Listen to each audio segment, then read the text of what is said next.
Halo rafiki yangu, kama kipenzi changu Kwizera. Halo, naambie.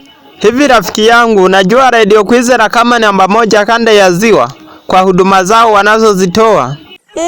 Ngoja nikusimulie. Asubuhi Njema ina vipindi kama vifuatavyo: kipindi cha magazeti na kipindi cha majadiliano, kipindi cha michezo na kipindi cha ubadilishanaji wa fedha ya kigeni. Saa 4 kamili taarifa kwa ufupi. Saa 4:30 kipindi cha mchakato, nacho kina vipindi vifuatavyo: mchakato, kulikoni, kizimbani na taarifa kamili ya saa 6 kamili. Saa 6:30 hadi saa 7 kabrasha. Saa 7 kamili wanatunganisha na Radio Deutsche Welle kutoka Ujerumani kusikiliza taarifa ya kitaifa na kimataifa hadi saa 8 kamili. Saa 8 kamili hadi saa 10 wanatupatia kipindi cha Dabomikisi Pendwa. Saa 10 kamili wanatupatia taarifa kamili za kitaifa na kimataifa na wanatupa dakika 30 za uchambuzi. Saa 11 ni kipindi cha ewe njiwa, peleka salamu.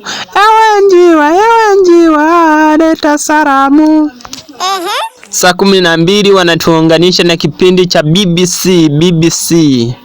Tunasikiliza taarifa ya kimataifa na kitaifa, na hapo saa 2 tunapata taarifa kamili ya saa 2 kamili pamoja na kipindi cha michezo pale saa 2:30 hadi saa 3 kamili.